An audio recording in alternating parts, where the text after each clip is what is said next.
Currently, there are a lot of conversations surrounding MTN Ghana, and a lot of people want to know what exactly is happening in MTN Ghana. So I want us to use some few minutes of our time to explain exactly what is happening in MTN Ghana and what investors should look up to going forward. So if you haven't subscribed to this channel, kindly consider to subscribe as we move into this video. And also don't forget to hit on the like button so that a lot of people will discover this video in order to also benefit from whatever that we are going to share in this particular video. So let's get into it. As we all know, MTN Ghana is a company that is engaged in the telecommunication business and also engaged in mobile money business. But prior to their engagement in mobile money, MTN was solely engaged in the telecommunication business, which happens to make their regulator the National Communication Authority under the Ministry of Communication. But in 2009, MTN decided to add MTN Mobile Money as part of their line of products. So from 2009, they were running MTN Mobile Money alongside the telecommunication business from 2009 to 2019. And as we all know, MTN Mobile Money has to do with payments, it has to do with savings, it has to do with withdrawal, it has to do with loans, everything financially related. So in 2019, the Bank of Ghana, which happened to be the regulator in the financial sector, also came in with some regulatory requirements and some regulatory framework in order to regulate the mobile money sector and also to regulate the fintech sector.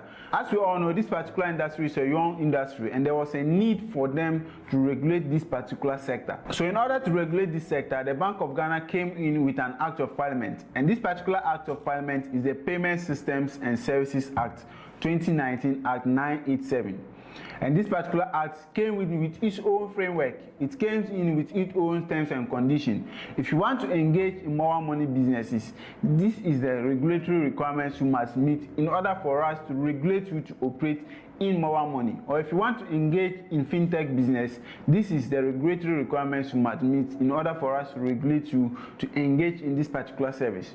So in 2019, MTN Ghana was then forced in order to meet this particular regulatory requirement set by the Bank of Ghana. And as part of its requirement, it indicated that any company that is going to engage in mobile money business, 30% of its ownership must come from the Ghanaian people, meaning 30% of the owners of that particular company must be Ghanaians. And secondly, the company must meet a minimum capital requirement, which is 20 million Ghana cedis. As we all know, the financial sector is a norm. Most of these banks, they have their minimum capital requirements they must meet in order for them to be regulated to operate in the banking services. So the same thing is applied to that of the mobile money business now. So these are some of the things MTN also take, or the steps MTN is taking in order to achieve these particular requirements. So before now, MTN Ghana made sure that 30% of their company ownership was belonging to that of the Ghanaian indigenes. And what were they doing? They made sure that they were able to increase their shareholders to 30%.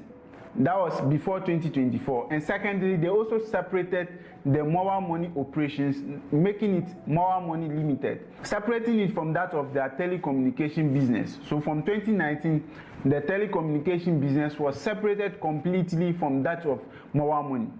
But up until now, MTN has taken a different trajectory in order to meet these particular regulatory requirements for them to be regulated to operate in the mobile money sector.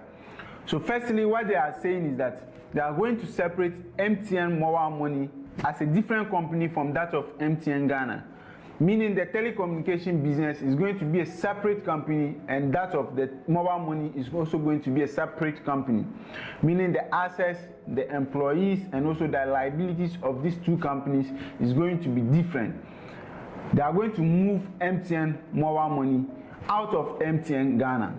And secondly, what they are coming to do in order to achieve the regulatory requirements is also that they are going to create a trust, and this particular trust is going to hold 30% ownership of this particular company, new company they are going to create. And in finance, when we talk about trust, trust is just like trusting your resources to somebody. So in order for them to meet this particular 30% ownership requirement, they are saying that they are going to give it to somebody, 30% shares to somebody, or 30% shares to a company in order to meet this particular regulatory requirement. And all this they are doing, they are making an effort in order to list this particular company, this new company in the Ghana Stock Exchange market. So in the Ghana Stock Exchange market now is going to be two companies, MTN Ghana and also this particular new company. And this new company is going to be called MMF, which is Mobile Money Fintech, MMF. And the mobile money fintech they are coming to create is also going to be listed in the Ghana Stock Exchange market, just like that of MTN Ghana. And when this particular separation is done and it's been listed in the Ghana Stock Exchange market, they will make sure they meet the minimum capital requirement, which is the 20 million. And this is how the structure of the new company will look like. The MMF, that is the mobile money fintech, will look like 67.87% of the ownership will come from MTN Group, that is MTN Group and also MTN Ghana, and also 32.12% will be owned by the minority shareholder, and here the trust. They'll be giving this particular percentage to the trust, which will later on be distributed in the Ghana Stock Exchange market to shareholders who want to hold this particular stock. So one may ask, what is the big deal here if MTN is just seeking to separate the mobile money business from that of the telecommunication business? So let me explain that. So MTN is seeking to achieve this particular goal. And what they are doing is that they are creating a new company, like I stated. And this particular new company is now going to merge with that of the Mobile Money Limited. Initially, MTN was running MTN Mobile Money Limited and that of MTN Telecommunication. So they are merging MTN Mobile Money Limited to that of this new company, which is going to be called MMF, Mobile Money Fintech. So with these particular two companies will come together in order to merge. And in business, when we say merge and acquisition and mergers, here we are looking at the merger. Merger means two companies are coming together in order to become one main company.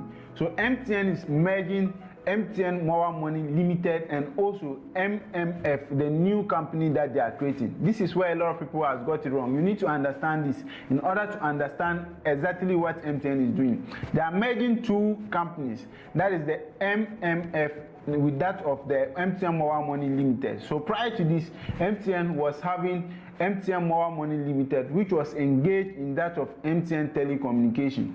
So right now, they are going to merge the assets, the liabilities, and also that of the employees of MTN Mobile Money Limited to that of MMF. And currently, as it stands now, MTN has taken a step, or they've taken steps in order to achieve this particular goal. In fact, they are 50% gone.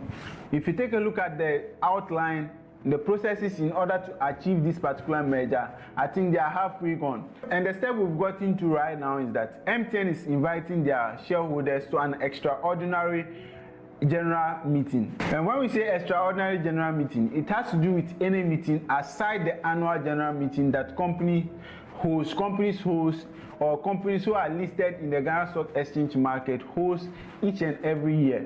So this particular extraordinary general meeting, they are bringing shareholders in order to decide on two things. First of all, the merger. They are seeking for shareholders to approve this particular merger. That is the merger between MMF and that of MML. And secondly, they are also seeking for shareholders to waive that of the fairness report. So in order for every merger to happen, there must be a fairness report. This particular merger that you are coming to do, is it fair to that of the shareholders? So they are also seeking, MTN Ghana is seeking shareholders in order to waive this particular merger fairness report for them to move ahead and do the merger. So currently we've seen that they've sent some SMS and also they've sent some emails to shareholders of MTN Ghana. This particular thing is just explaining what you guys will be doing.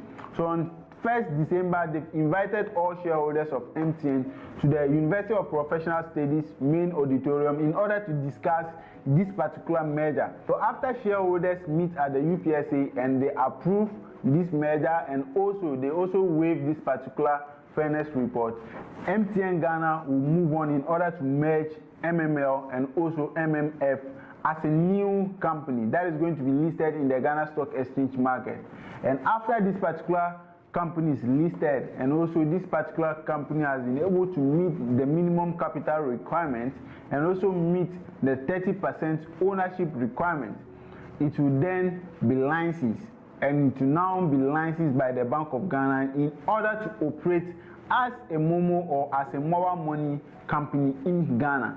So currently as it stands now, MTN is not regulated in order to operate mobile money in the country. Currently as it stands now. But currently the question a lot of investors who have shares in MTN Ghana is asking is that when all this separation is done, will it affect our shares? Will it make our shares go down as shareholders? The simple answer I will give to you is that when this thing happens, it will now be two separate companies. And I'm sure when it's going to happen, MTN will give us opportunity as shareholders in order to choose where we should keep our shares. So right now, what a lot of investors are actually asking is that after all the separation of companies, how will it react or how will it go in line with that of our shares that we are currently holding with MTN?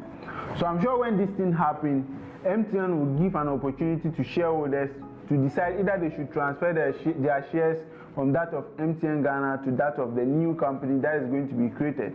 And even after everything, I really believe that when that is done, in the Ghana Stock Exchange market, these particular two companies are going to be a good or is going to be a strong companies in the Ghana Stock Exchange market. And investors can actually choose on where to invest in and also which of the company shares to hold. But for now, we are all looking at a successful transition from that of MTN to that of MMF as a new company. I think this particular move or this particular merger MTN is seeking to achieve to create a new company is a step in the right direction in order for them to be regulated. And when they are regulated, they will be trusted by Ghanaians and also they will be trusted by foreign investors in order to pump in their money in this particular business. And also they can expand as a business and also as a company. This is basically so far the conversation surrounding MTN Ghana and also all this particular restructuring. And the head and tail of this conversation is that MTN mobile money is breaking away from that of MTN Ghana. Two companies which is going to be owned by the same group. That is the MTN group. So two companies, different assets, different liabilities, and also different employees. And it's going to be two different companies listed in the Ghana Stock Exchange market, as simple as ABCD.